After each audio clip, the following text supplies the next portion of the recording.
Basement level vibes with another one, straight up blackness. Aye, who tell the truth? Mark Benskop, defend the ghetto youth. Mark Benskop, radio station is the fruit. Mark Benskop, straight up from the root. Mark Benskop, who tell the truth? Mark Benskop, defend the ghetto youth. Mark Benskop, radio station is the fruit. Mark Benskop, straight up from the root. Mark Benskop, I do it for the love, him not do it for no money. Straight up, him attack, educating everybody. Big up my friends and big up my family. Turn on the radio, catch the vibes, it's integrity. Straight up, Benskop stands for unity. One people, one nation, one destiny. Free up the truth in the air, even the blind can see. The deaf can hear, the dumb can talk, the cripple can walk. Boom. Who tell the truth? Mark Benskop, defend the ghetto youth. Mark Benskop, radio station is the fruit. Mark Benskop, straight up from the root. Mark Benskop, who tell the truth? Mark Benskop, defend the ghetto youth. Mark Benskop, radio station is the fruit. Mark Benskop, straight up from the root. Mark Benskop, we have to gather wrong, grab a seat and sit down, pay attention. Education, liberation, we have to stand strong. Benskop upon the radio, lively up the program. Everybody call somebody and let them turn and tune and on the radio and catch the boom song. We boom it up already, we have to boom it up again. Expose and reveal him. Who tell the truth? Mark Benskop, defend the ghetto youth. Mark Benskop, radio station is the fruit. Mark Benskop, straight up from the root. Mark Benskop, who tell the truth? Mark Benskop, defend the ghetto youth. Mark Benskop, radio station is the fruit. Mark Benskop, straight up from the root. Mark Benskop, I do it for the love, him not do it for no money. Straight up, him attack, educating everybody. Big up my friends and big up my family. Turn on the radio, catch the vibes, it's integrity. Straight up, Benskop stands for unity. One people, one nation, one destiny. Free up the truth in the air, even the blind can see. The deaf can hear, the dumb can talk, the cripple can walk. Boom. Who tell the truth? Mark Benskop, defend the ghetto youth. Mark Benskop, radio station is the fruit. Mark Benskop, straight up from the root. Mark Benskop, who tell the truth? Mark Benskop, defend the ghetto youth. Mark Benskop, radio station. Yeah, my name is Jacinty Caldata Francis Wakenham, and since 1965 I become a voter, and I always place my X next to the cup. And what they are doing today, I can't take it. So I have no more vote to give to PPP anymore. I'm not going to vote anymore no more. If they have to lose by one vote, they're losing it by data. Oh, Jesus Christ, if cost of living double, I don't know what happened. A pound of sugar is $300 already. Flour, everything gone up. Everything just raising. You gotta get about $40,000 for buy good ration. You gotta get 3 man now. A weekend man, a monthly man, and a fortnight man. All right. Hey, guess what? Good night and welcome to Straight Up. My name is Mark Benskop. We're going to rock and roll for just about an hour. Tom Anderson is with us, and we want to talk a little bit about Kamala Harris. Yes, she's in the race. She's in the race. She's not playing second fiddle. She's being tough. Probably the first time we're seeing this, those of us who probably knew of Kamala Harris when she became the vice presidential nominee. Outside of that, we don't know her as a prosecutor, but from information, she has been a tough prosecutor. And she says this race will be between a prosecutor and a felon, a convicted felon. Tom Anderson is with us. He gave his take on the VP nominee, J.D. Vance. He is on the ticket of Donald Trump. And now you have President Biden, Joe Biden, saying, no, he's going to step aside. He's going to step aside, and he has endorsed Kamala Harris, I do believe. But Tom Anderson is with us.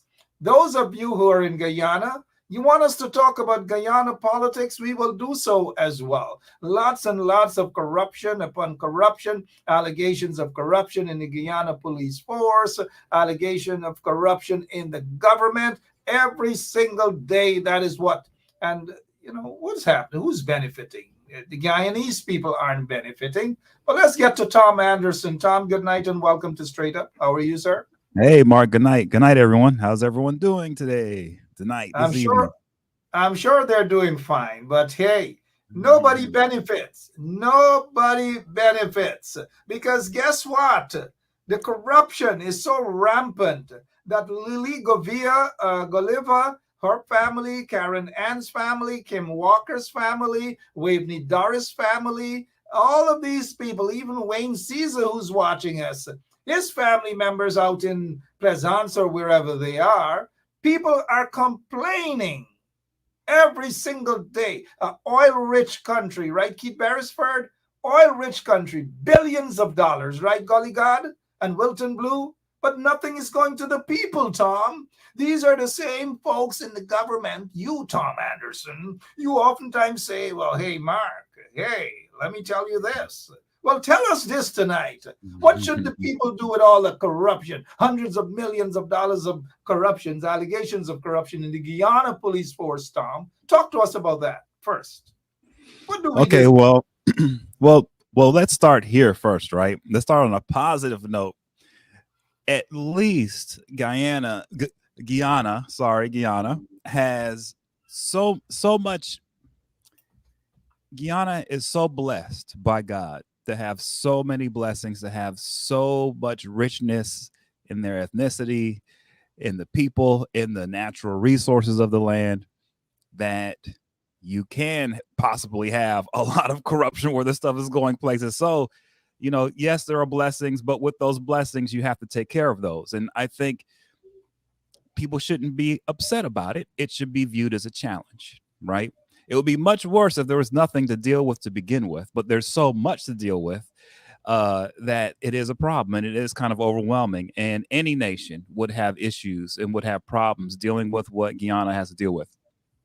So with that said, that's why people like myself have been involved on the outskirts, because we are doing our thing in the United States. And when we're doing our thing, we end up bumping into issues where Guyana is involved. And in my case, I was doing stuff dealing with good government and trying to expose corruption and fraud in U.S. and American politicians. And that led to corruption in Guyana because people in Guyana were paying off politicians here in the United States. And so the effect that the corruption has in Guyana affects everyone in the region. It even affects the United States. We all are aware of it. We're all trying to help to get it under control. But like I said before, the positive thing is that there's a lot there, a lot of blessings there. It's just a matter of everyone working together as a team to try to get a handle of it all, and making sure that the natural resources are handled properly and stewarded right, and everything happens in a nice, orderly way. I mean, that's what we're trying to shoot for, right? Lots and lots of corruption. Tom Anderson, 15 minutes after 9 o'clock. Good night to all of you watching, whether you're in Guyana, wherever you are. Malanje, Baigan, Choka, same thing, right? All right. Good night again to all of you. Welcome to Straight Up. We're talking about the corruption and the corruption in Guyana. When you have a police force that is as corrupt based on the allegations that we're hearing, and not corrupt with just a simple bribery, but hundreds of millions of dollars of corruption. How can people have confidence in the Guyana police force or in any police force when they are there to protect and serve? But for the most part, those folks, especially those in the hierarchy of the Guyana police force, seem to be corrupt.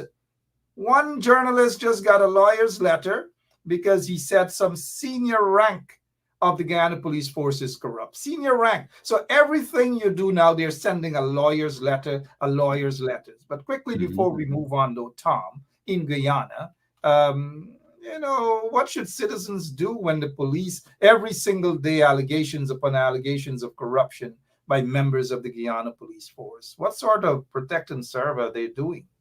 Yeah, I mean, look, we have our challenges here. I think every police force in the world is being accused of abuses. I'm not trying to put belittle. No, I know Guyana has problems, has a lot of problems, especially with the police force. What I'm pointing out is that we all have these problems, and the reason I'm pointing that out is because we all have to approach these problems the same way, right?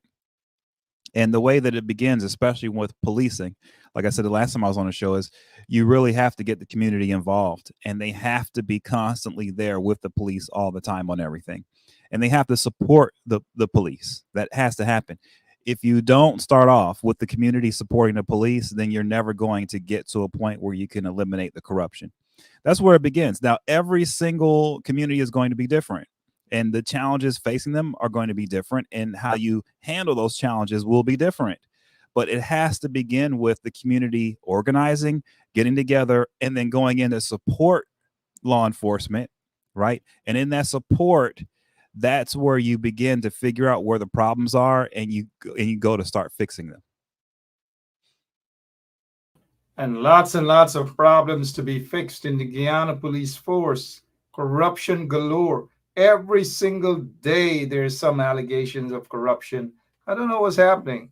But Tom, let's touch on the sanction side of things. Some folks seem to be so quiet. And I'm wondering whether this has anything to do with this is an imam from that Durul Ulum Masjid. Imran was refused entry. His name is Badruddin Khan. Was it refused entry? According to information, he was questioned by U.S. law enforcement agents and put on a next flight back to Guyana, and his U.S. visa, according to the report, revoked. What's happening here, Tom? Talk to us, please. Well, one of the ways I became involved with Guyana is because of the issues with human visa problems, where people are either fraudulently obtaining visas or overstaying visas. And these individuals, some of them have been connected to terror plots. There was one terror plot, the most recent, I think it was JFK Airport, where a former member of parliament in the Guyana parliament tried to blow up the fuel lines to JFK Airport, along with a few other people. And these guys all had connections to different Islamic groups in Guyana and overseas. And so when you have that situation going on, and you have what happened with 9/11, you have a situation where anyone who may seem like they are involved with anything that could be even related to what happened on 9/11 or any of the other things that happened afterwards is going to be looked at, and you're going to see visa revocations and other things like that. So it seems like with how things are getting heated up around the world, with how the southern border for our country has been out of control for a while now, that things are maybe getting worse, and we're trying to get out ahead of it and deal with maybe potential terror threats and other things. So this might be connected to that. That's what it looks like. Interesting. And let me just make it quite clear that we don't know. And I know this is exactly what Tom is saying. We don't know what the questions that were posed to this guy and why his visa was revoked. But according to information, he may be linked to the Mohammeds through that masjid. He has remained quiet. He's not saying why they questioned him or what were the questions posed. But according to information, it may have to do with his connections, alleged connections to the Mohammeds, and maybe other things as well. We don't know. Maybe other things as well that he has had gotten his visa revoked. And he is not the only one. Senior members of the Guyana Police Force, members of the PPPC regime, they have gotten their visas revoked. So-called business people in Guyana have gotten their visas revoked. And even individuals who are attempting to get a visa, controversial individuals, have been denied the first time, the second time, the third time, the fourth time. But I'll say, even if you're denied fifth time, sixth time, keep on going, keep on trying. If Civic is watching, good night to you. Keep trying. You may strike your luck sometime, maybe the 8th or the 9th time. All right. Hey, guys, if you're watching again, thanks for sharing the link, all of you. Tom, what's happening? What's happening in the United States of America, where we are? Let's get your take on the stepping aside by Biden as the presidential candidate. What's your take? Please, Tom, talk to us. And how important is this to people who are watching from Philippi Village under quarantine, Skeldon, New Amsterdam, Linden, Bartica, Georgetown, Buxton, wherever they're watching? Why should Guyanese be concerned about the politics or who is being elected as the next president of the United States? Why should Guyanese be so concerned? Okay, well, first of all, let's start here, right? Guyana is in the backyard of the United States of America, and we are the most powerful country in the world. So because of that, whatever happens in our country politically has a direct effect on everyone in Guyana. Period. End of story. That is it. So whether people in Guyana want to know about our politics or not, our politics are having a direct effect on you. And especially now, because you've got Russia and China trying desperately to get influence in the region. And Guyana is one of the places where they're attempting to do it. And so there is a 3-nation battle going on throughout the area. And that means that anything that happens now politically on our side is going to have a huge effect on what's happening in Guyana. So with that said, if anyone has been watching, you have seen that it looks like our current president, Biden, will not be running for president again. And he will not. He has decided to no longer be on the ticket to run for president for the Democratic Party. By doing that, he allows his vice president, Kamala Harris, to run on her own. And that's a big deal because in our system in politics, a lot of it deals with money. And the money that was raised for Biden up until this point, Kamala Harris she's allowed to legally access that money. She's the only one who can. So what Biden essentially did was gave her $250 million. That's what she got. And with that money, she's starting ahead of everyone else who might want to run for president in her party, who might want to unseat her. So she's got the vice presidency, she's got the backup of Biden, and on top of that, she's got the $250 million. And they announced today that over the last 24 hours, they raised another $230 million. So she's almost at $500 million in cash. That's a big deal. Tom, if you stick a pin there, I think she's broken a record of raising the most money as a presidential candidate. Within 24 hours, she has broken a record. Who is donating all of this money? Guyanese from Blackbush, from Buxton, from Bartica? That's a heck of a lot of money for such a candidate. Never in the history of America. Well, look, she had one phone call. I think it was like a video call.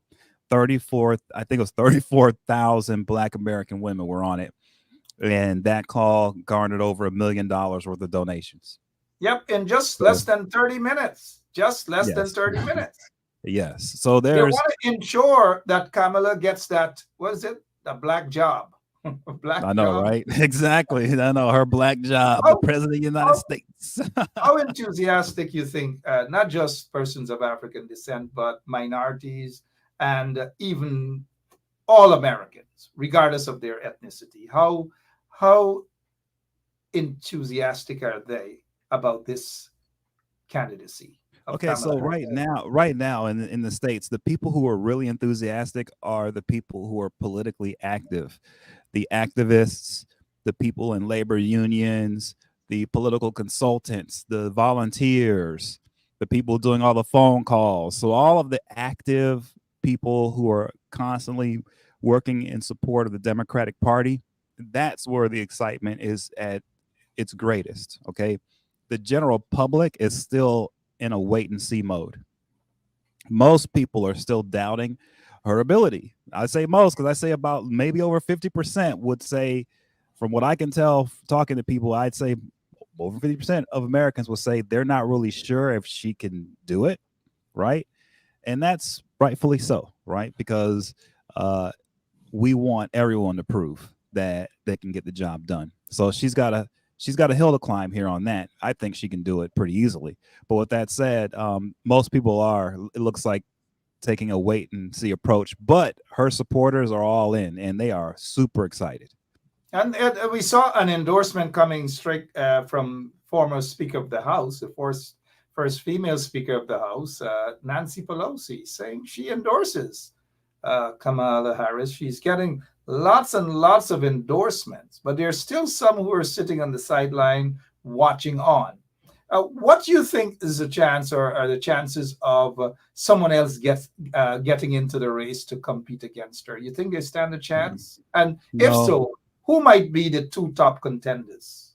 I don't think anyone stands a chance because she's already sewn up 75% of the delegates needed in the convention to get the nomination already. And she, like I said, she's got about $500 million. That means whoever challenges her is going to have to come to the plate with $500 million and will have to deal with getting those delegates. And the way that works is so every election in our system, each party has a convention, and in that convention they have people called delegates, and these delegates are basically, if you want to think about it, we have counties and cities, and each county and city will have a party head, the head of the Democratic Party. Well, these people become delegates. So when the convention comes every 4 years, they get to vote at the convention for who they feel should be the presidential nominee for their party. Usually their votes are just given automatically before the convention starts because of the primary system. But since Biden stepped away, all of those votes are now up for grabs. Kamala Harris has already gotten 75% from people saying that they're still with her. So she's about sum that up. So there really isn't going to be a challenge to her. But you did say that she is the only one who has access to that $500 million or something of that sort, maybe $500 million. Is that accurate, or she would only have access to that once she becomes the nominee? No, she's got it now. She had access to it already as vice president. So she has access fully, all the money now. It's hers, and no one else can access it. So this is important for Guyana as well. I spoke with some folks over the weekend. They were in Black Bush Polder, picking coconuts on the quarantine, the countryside of Guyana. And some other folks, whether they're Georgetown or from Linden or wherever, they are talking more American politics now than they are talking local politics there in Guyana. It is as though local politics doesn't exist any longer for now. They're all caught up with this because, as you have indicated, it is very important. But what's Trump's side thinking about this now? Is he like brushing it off? Oh, show me your birth certificate or something like that.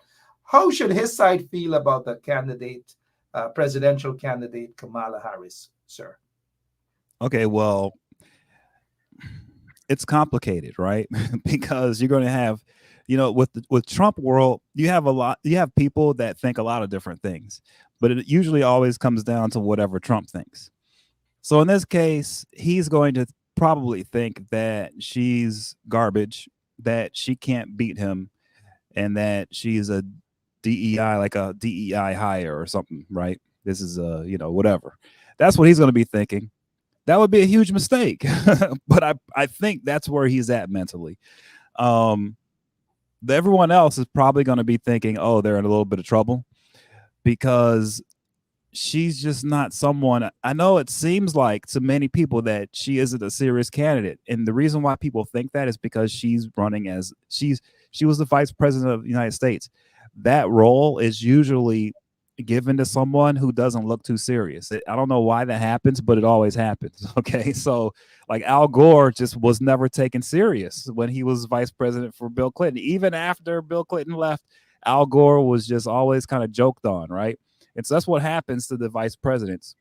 But he won unless you're that Biden. 2000 he won that 2000 elections though, hands down. Come on, you know. Yeah, I know he did, but look, he wasn't respected, right? And he was treated sort of like like not as good as Bill or whatever, But whatever. And that sort America of has happened. had a Bill. Bill wasn't really the vice president. Bill was actually the president, right? Yeah, And exactly.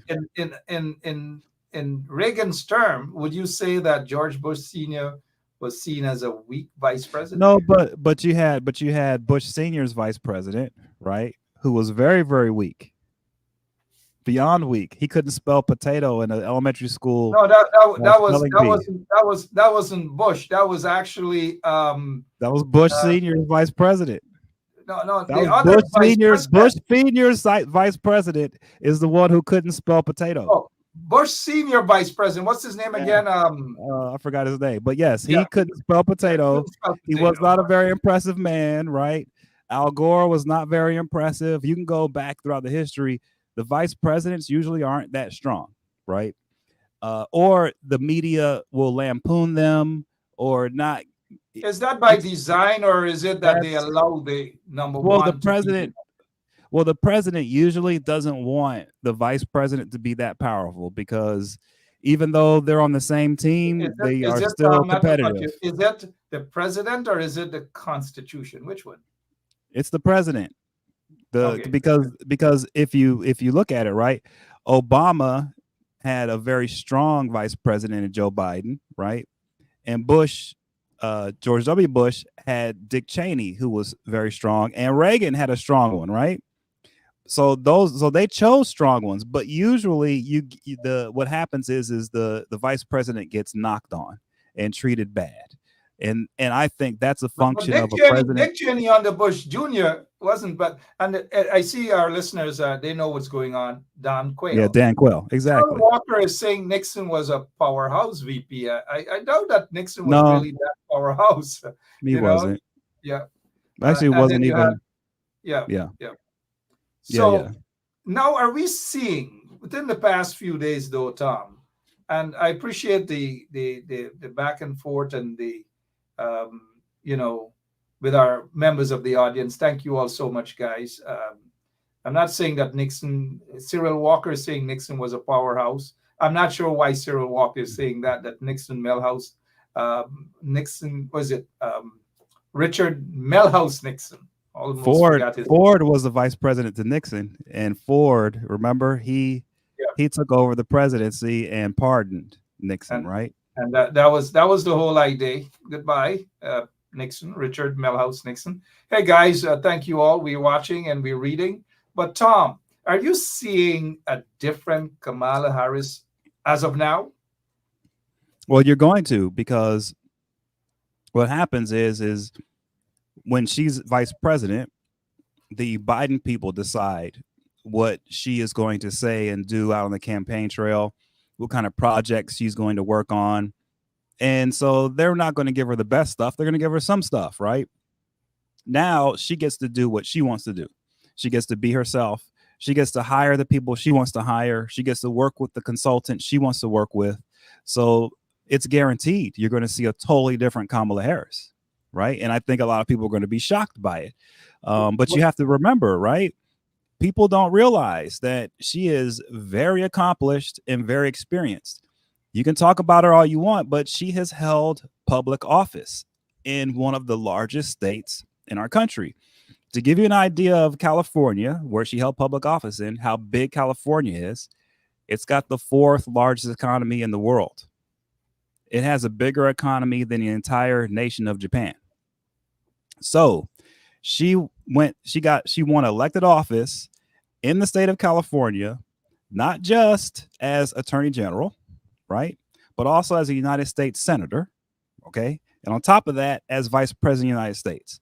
So anyone who can win that many elections, starting off in a state so big that its economy is bigger than the entire economy of the entire nation of Japan. Okay. This is an accomplished person.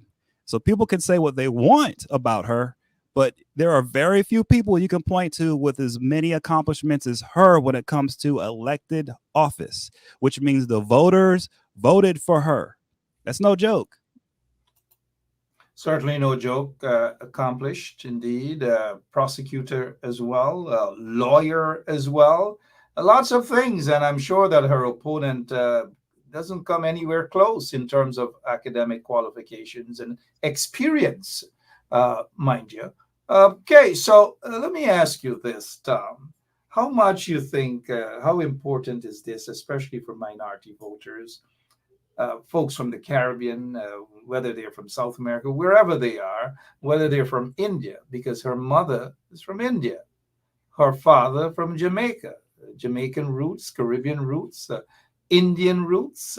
How important is this for persons from the Caribbean or even from India that Kamala Harris gets elected?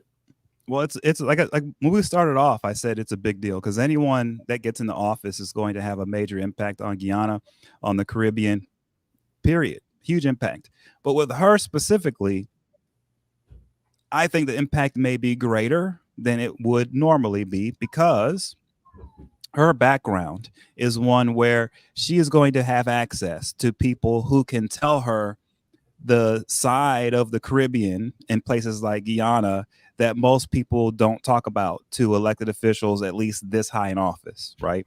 She's going to have access to new information that other presidents in the past never wanted to access before. And if you want to compare her to Trump, right, then it's pretty obvious how it impacts Guyana, especially because from what it looks to me is Trump would be okay with anything that happens in Guyana. In other words, if Venezuela takes most of the country, I think Trump will be all right with that. I don't think he would care. So with that said, I'm pretty sure Kamala Harris would be totally opposed to that. So with that said, that's going to have a huge impact going forward, especially if the people in the region, if Trump's in office, once they figure out he will allow anything, yeah, I could see troubled times if she's not elected for people in Guyana and other places throughout the Caribbean. Troubled times indeed, not just for the politics in those, as Trump described before, as SHIT whole countries, quite disrespectful indeed. But here's a $1,000,001 question, though, Tom. Do you think, because this was the very question when Barack Obama ran for president the first time, young senator out of Chicago, did a lot of groundwork, did a lot of political works on the ground, mind you. He did his work. And if you want to run for president, you want to be a leader, you got to do the work. You can't just pop out just like that. However, with that said, people were saying that America wasn't ready for a black president, so to speak. Now, this time around, we have a black woman, regardless or mix up, but a black woman, a black person, and on top of that, a black woman. A woman. Is America ready, Tom Anderson, for a black woman president? So I spoke about this earlier today.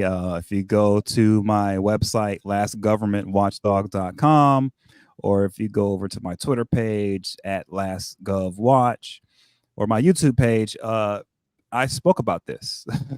And,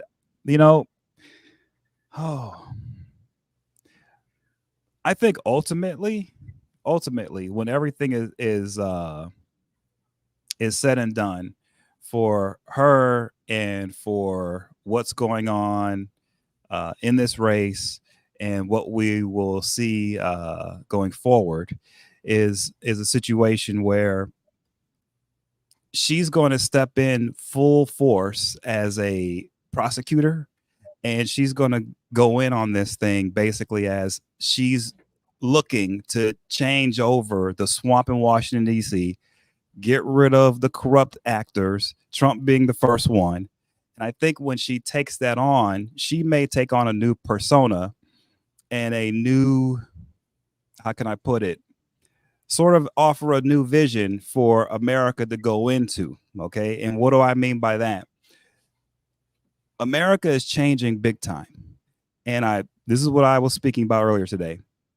The WNBA has become the premier sport in our country, the Women's National Basketball Association. Okay. And I'm laughing because I could never imagine 10, 15 years ago that the WNBA would become the premier sport in the United States of America, because we have the NFL, we have the NBA, we've got a lot going on here, Major League Baseball, but the WNBA has become all the rage and all the news, and they're selling out arenas everywhere. And you've got Angel Reese and you've got Caitlin Clark. It's an amazing story, okay?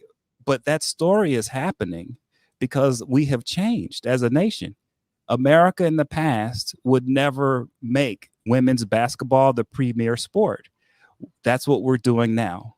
And I think part of the reason why it happened is something that happened quite recently. A huge geopolitical event occurred where Vladimir Putin took hostage a WNBA basketball player named Brittany Griner. And the entire world got to see what was going on with a professional basketball player from the United States of America and how she was used as a political pawn in a major geopolitical game. And that sort of brought the WNBA into this geopolitical discussion, and it never left. And it's only gained traction and momentum. And I think this shift that we're seeing in that sport and what we're seeing in our entertainment preferences is a sign that she may be the one to usher in this new era where America is ready for a woman and even a Black woman to be its president. I think we're seeing that. And I think the WNBA situation is proof of that right now. All right, 42 minutes after 9 o'clock, Tom Anderson with us this evening. And for those of you who are now joining us, better late than never. Tom, a lot of people are asking questions, and I'm seeing some of the comments. Oh, she's not a Black woman. She's half Black. Oh, she's half Black. Oh, she's a Black woman. Okay, well, on that, let me tell everyone about that, right? This is what you need to know about whether if she's Black or not. Okay, she graduated from a university in the United States called Howard University. You can look it up on your computer. For those who don't know Howard, tell them. Yeah, it's an HBCU. It's a historically Black college university. It's a university. It's in the Washington, D.C. area. If you are not Black, okay, you are not going there. I'm just letting you know. Anyone who graduated from Howard, you're Black. If you stick a pin, if you're not Black, of course, it's how some other people want to define us. Oh, you're not Black. Oh, no, I'm not. Oh, you're a different kind of Black. But if somebody for you is Indian or somebody for you is white. Barack is not Black. Barack's mother. All sorts of nonsense. But Howard University, you just said that if you're not Black, you're not going there. Let me just remind some of those folks in the audience that Chetty Jagan attended Howard University, and he was part of the Black Club. He was identified as a Black man. Continue, Tom. Sorry about that. Yeah, she's Black. And if you have any question, that answers it, because I promise you, you're not getting a white woman even attending Howard. Okay.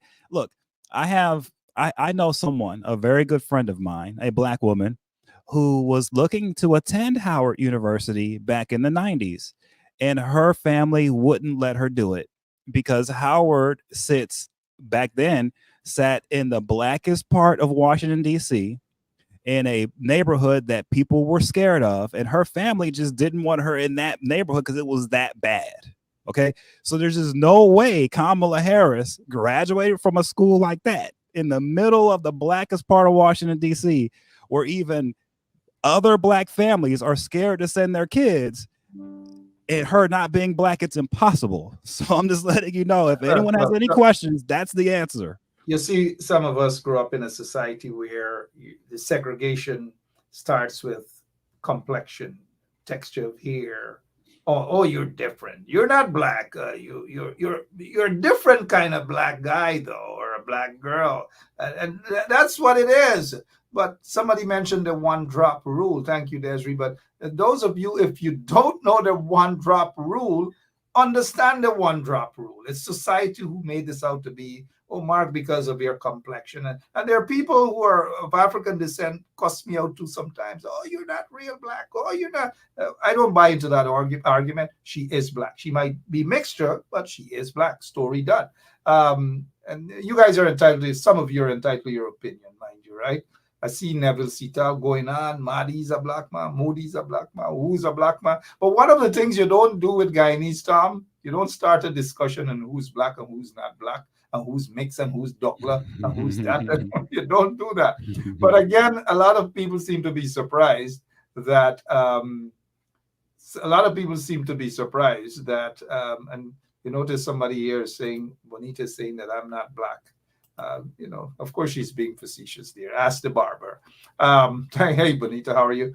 But a lot of people seem to be surprised at Howard University. Some people, mind you, that it's a black university. And back in the days, who attended it? Black folks. And Jerry Jagan, a black guy, attended Howard University. Hello to the guys in Queens. Howard University, Jerry, that's where he studied. And then after that, he went off to Chicago and things changed. Tom, who do you think? Get your crystal ball. Who do you think Kamala Harris will choose? Is going to choose as her vice president candidate? VP? Okay, yeah. Will it be someone from Guyana? You think? Maybe somebody in the audience there. Well, I spoke about it earlier today. I think it's going to be a man out of the state of Arizona. He's currently a senator. He used to be an astronaut for NASA. Okay, his name is Mark Kelly. I think he's the pick. And the reason why why Mark Kelly? Isn't he the husband of former was it Congresswoman Kelly? Gabby Giffords, who was shot. Yes, remember she was shot. She survived, but she's the one who's been fighting on the gun violence front, trying to get legislation passed to ban all these weapons that are just rampant throughout the country. So that's her husband is Mark Kelly. Okay. Yeah. And he's currently now a United States Senator. And the reason why I say it will be him is because first of all, Gabby Giffords and Mark Kelly supported Kamala Harris when she ran for Senate in California.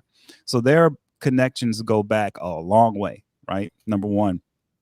Number two, when you're talking about American politics, okay, United States politics, especially presidential politics, you run into this thing that we call the October surprise.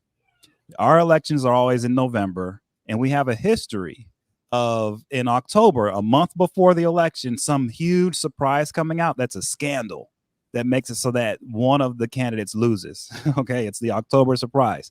So the first thing, if you're going to run in a presidential campaign in the United States of America, that you have to do, you have to ensure that your president and your vice president candidates, that they do not have anything in their background that can become an October surprise.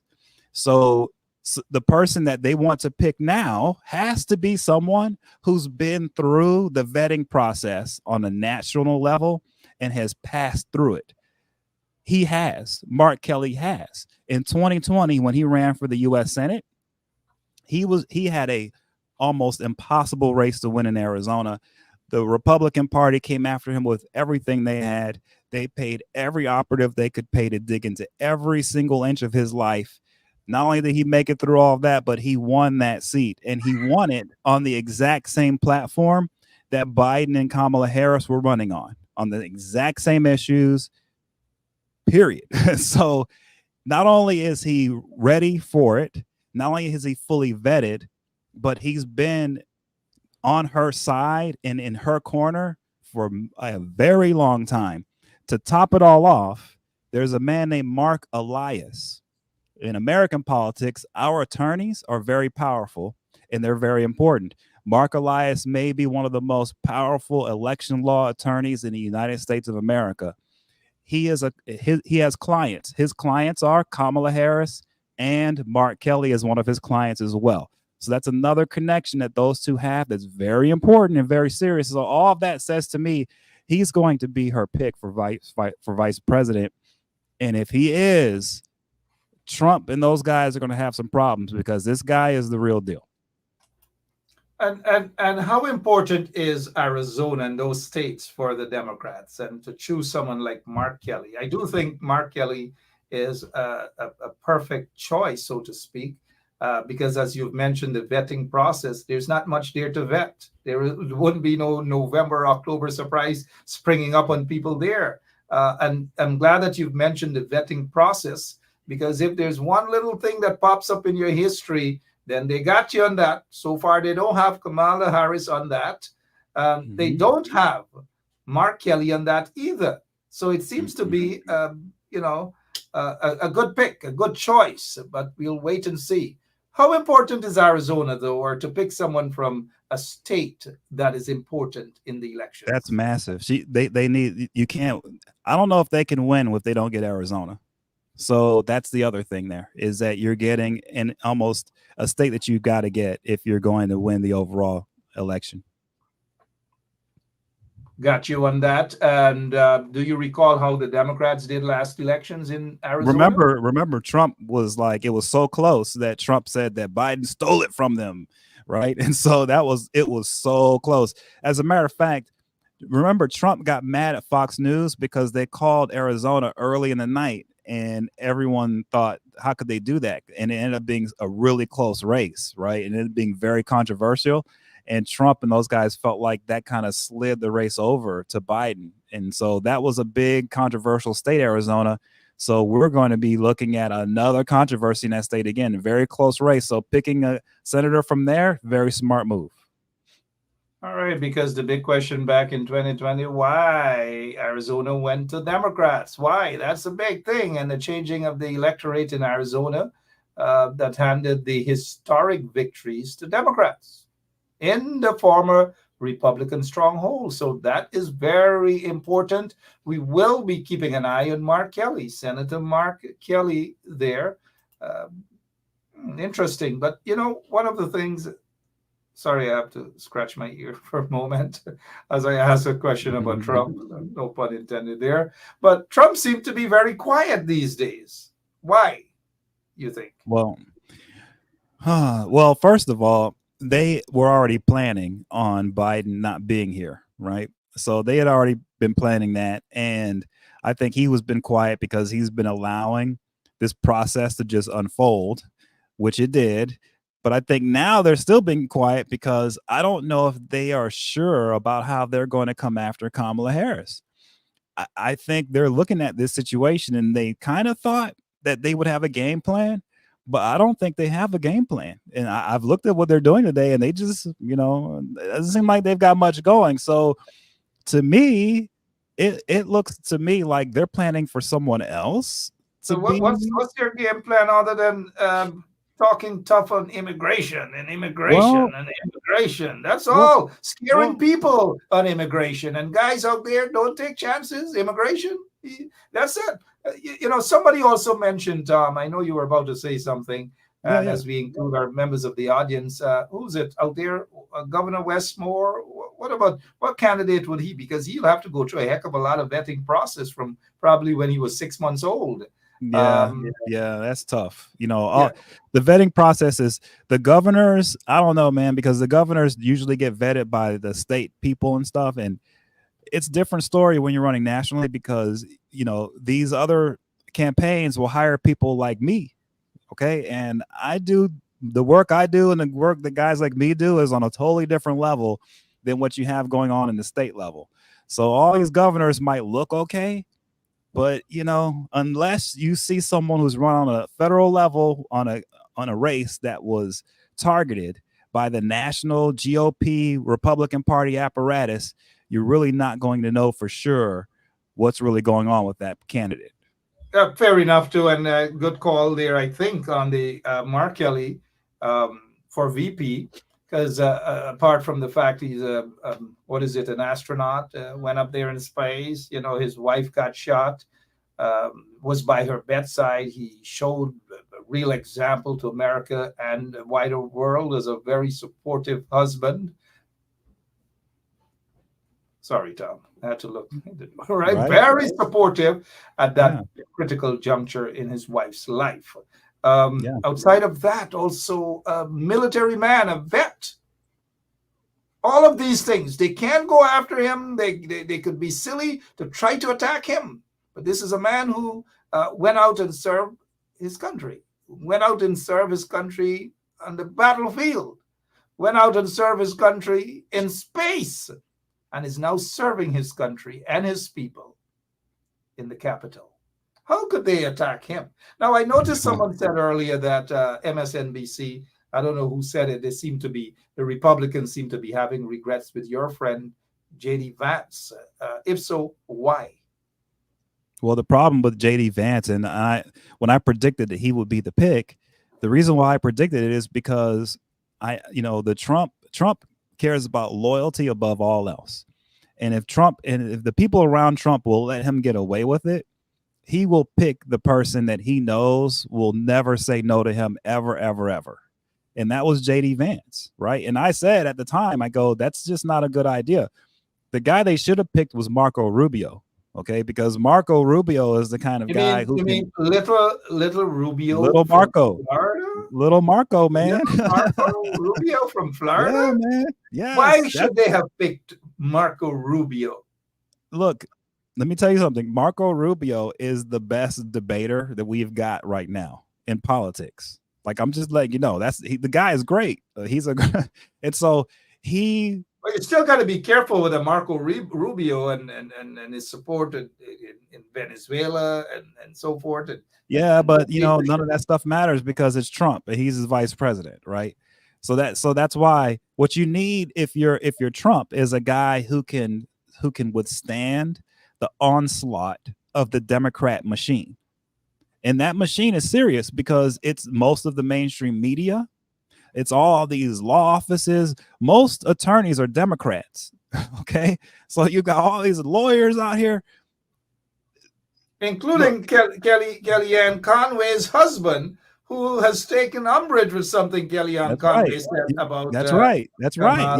Yes. No. His ex-wife, mind you. No, not true. Go. That's right. That's right. And so they needed to pick a guy who could withstand all of this and who could verbally joust with these reporters on a daily basis all the time. Marco Rubio, he can do that. He loves doing that. That's the guy they needed to get. Instead, they got a guy who hasn't been tested in J.D. Vance, right? A yes man, basically.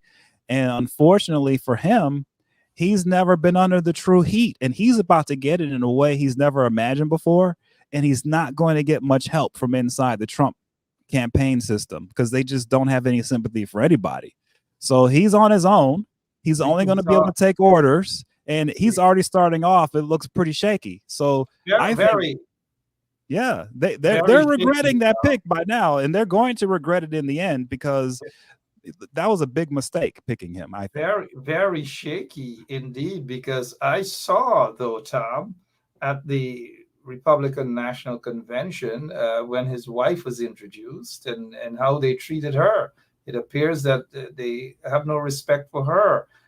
Even though she is a lawyer, she attended Yale. She worked as a clerk for some justices in the U.S. Supreme Court. But her parents are Indian nationals.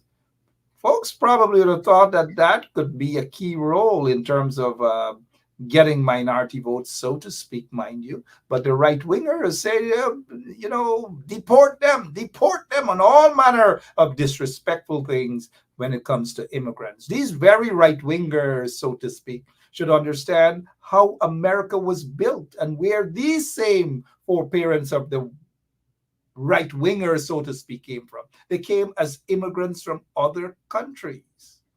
There were once their foreparents or even their grandparents and parents were immigrants from other countries. Ireland, you come to America, you're an immigrant.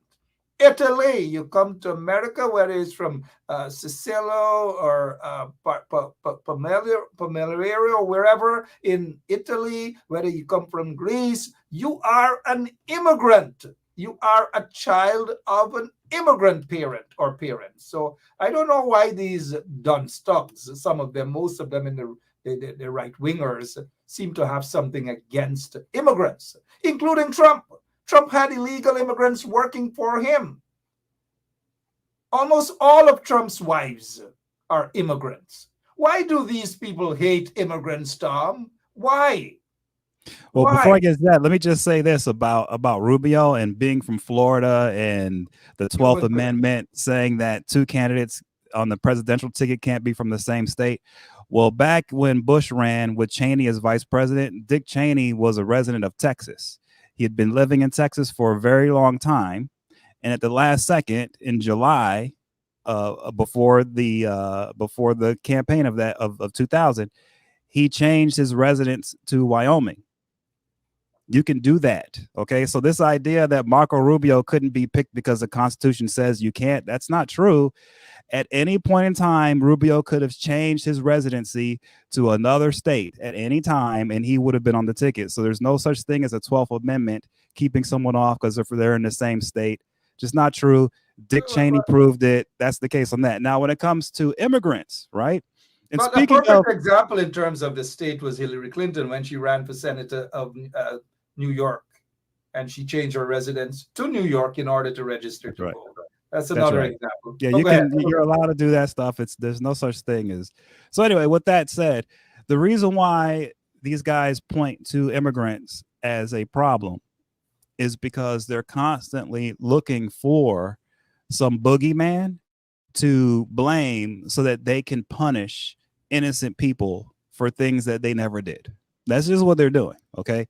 And I hate to say it, but we are packed chock full of many, many Americans who are wealthy too. And they are in the Republican Party who make money and make a living and get power off of doing nothing but attacking people who are poor, who are disabled, who are innocent, who don't have the power to stand up for themselves, attacking them, taking their wealth, taking their money, taking everything from them and leaving them on the side of the ditch. Like, we have people doing that. And those are the people who are so anti-immigrant for the most part. Unfortunately, they don't publicly say it, but that's at the heart of it with most of them, unfortunately. And we're still dealing with it today. I deal with it every day. It's not easy. All right. Certainly not easy. A lot of these guys are ignorant. Like one person, Caucasian, saw me the other day. Oh, you have an accent. I'm like, oh, yes, I do have an accent. You have an accent too. Where are you from? Wisconsin. I say, you betcha. You betcha. You're from Wisconsin. But where's your grandparents from? Oh, one is from where? Ireland. So I said, oh, you're a product of immigrants. I said, okay.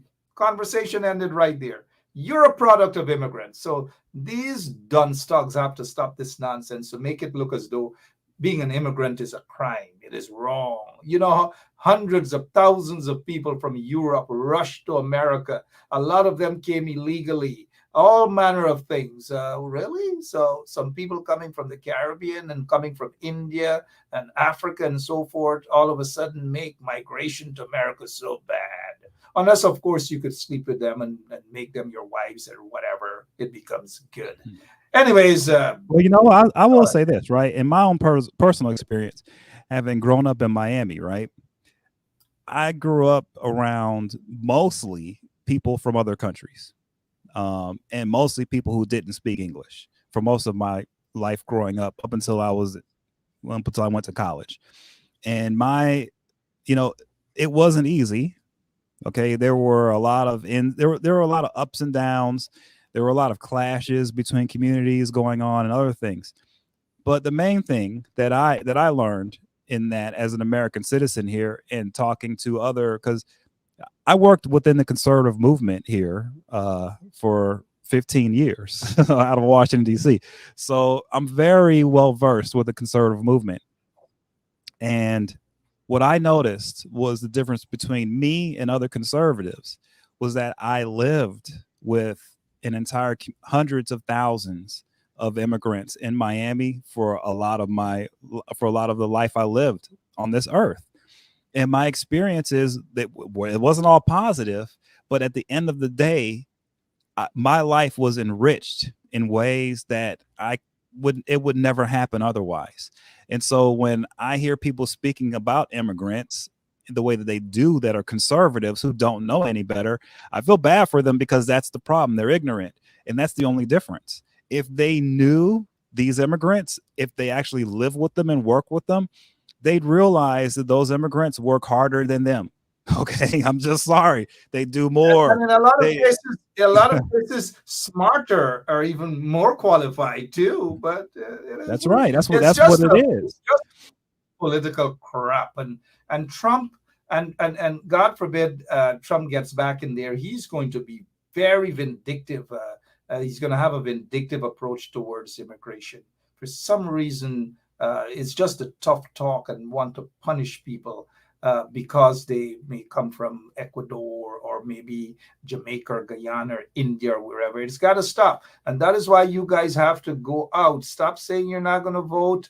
Even though, yes, I think the Democrats need to wake up as well, and they need to do what is necessary to protect people, especially when it comes to immigration reform.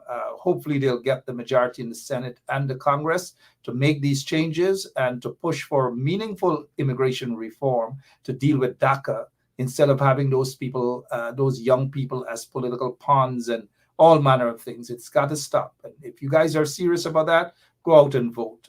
Vote for change. Vote for the future of your young people. Tom, before we go, when Barack Obama ran, this guy, Trump of all persons, his folks came from Germany, his grandfather, great-grandfather, and these people are themselves immigrants. And nobody asked Trump for his passport. Sorry, heard a little noise. And nobody asked Trump for his passport. But he was so obnoxious enough to ask, and he was serious, ask Barack Obama for his birth certificate. As we say in Guyana, some folks say barn paper, right? His birth certificate. Do you foresee that Trump asking Kamala Harris, her father's from Jamaica, her mother is from India, would he now try to say to his support base that she's not real American? And where is your birth certificate? She's not a real American. Talk to us and your closing remarks, please. Oh yeah, he's definitely going to do that. There's no doubt about it. Look, if you want a I'll give you guys a preview of what Trump will do here. He is going to call her every name under the sun. He's going to attack her in every way possible.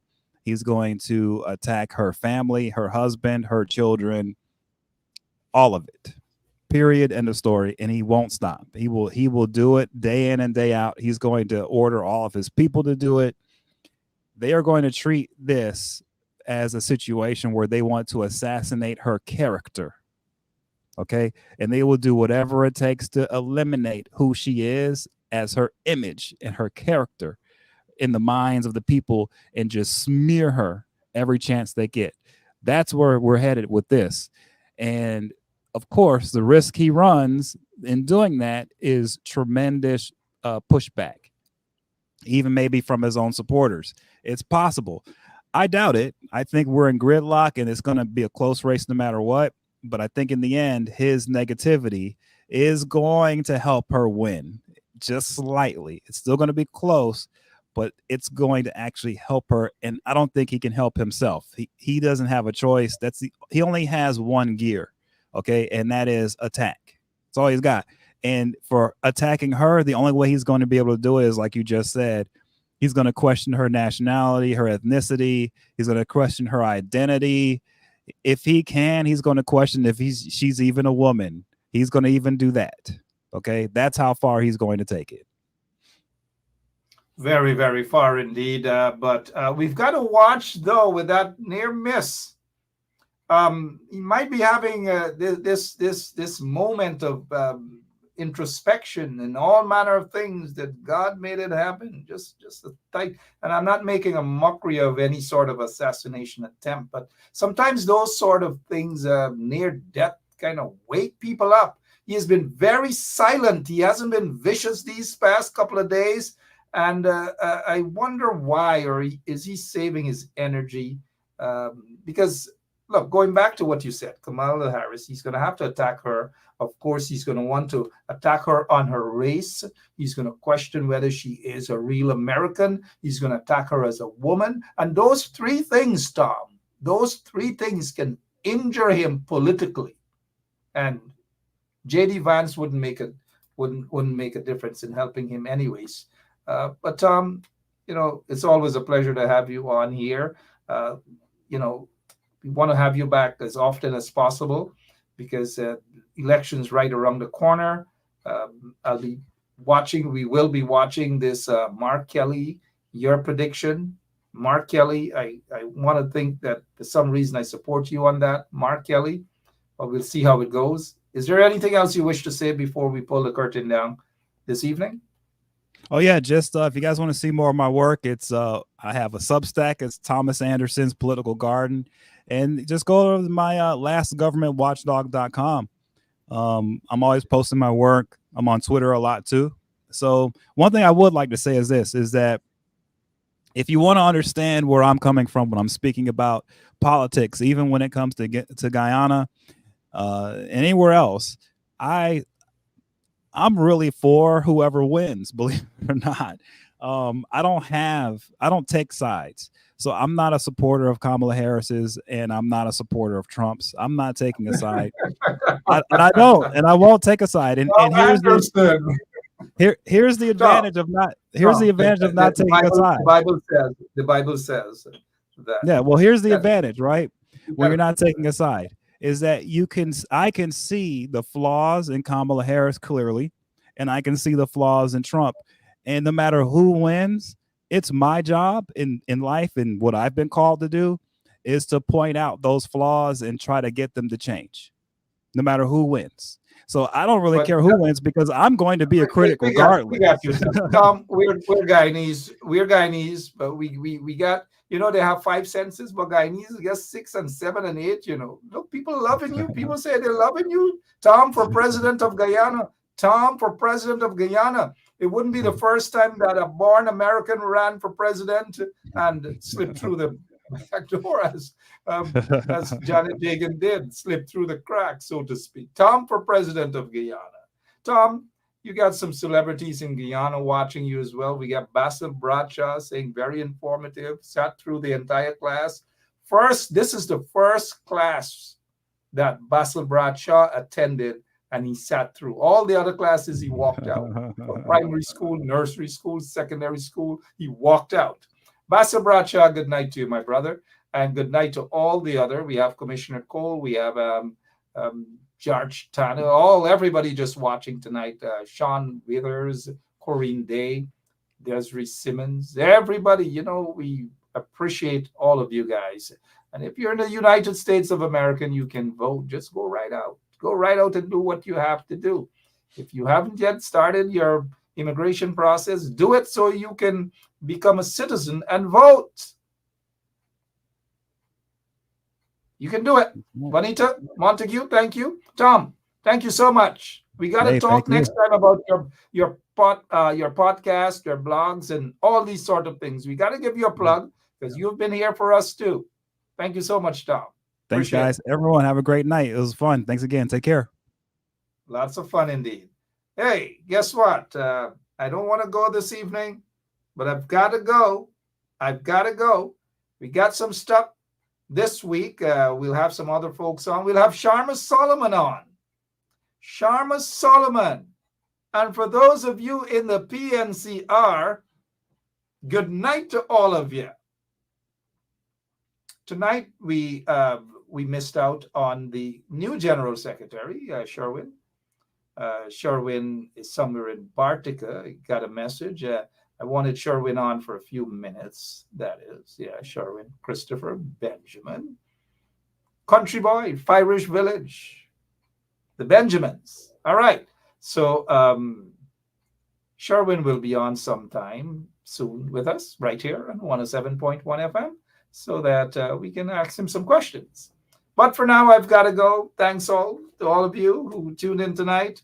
And for those of you who paid attention to my haircut. Thank you so much. And to Sean Anthony Ben, he's with us. He's the one that actually paid for this haircut. Tell a little lie, Mark. Oops, I gotta go. I gotta go, guys. God bless you all, and God bless our beautiful country. Whether you're in America, whether you're in Guyana, thank you all so much. I'll be back tomorrow, same place, same time, right here on 107.1 FM. So long.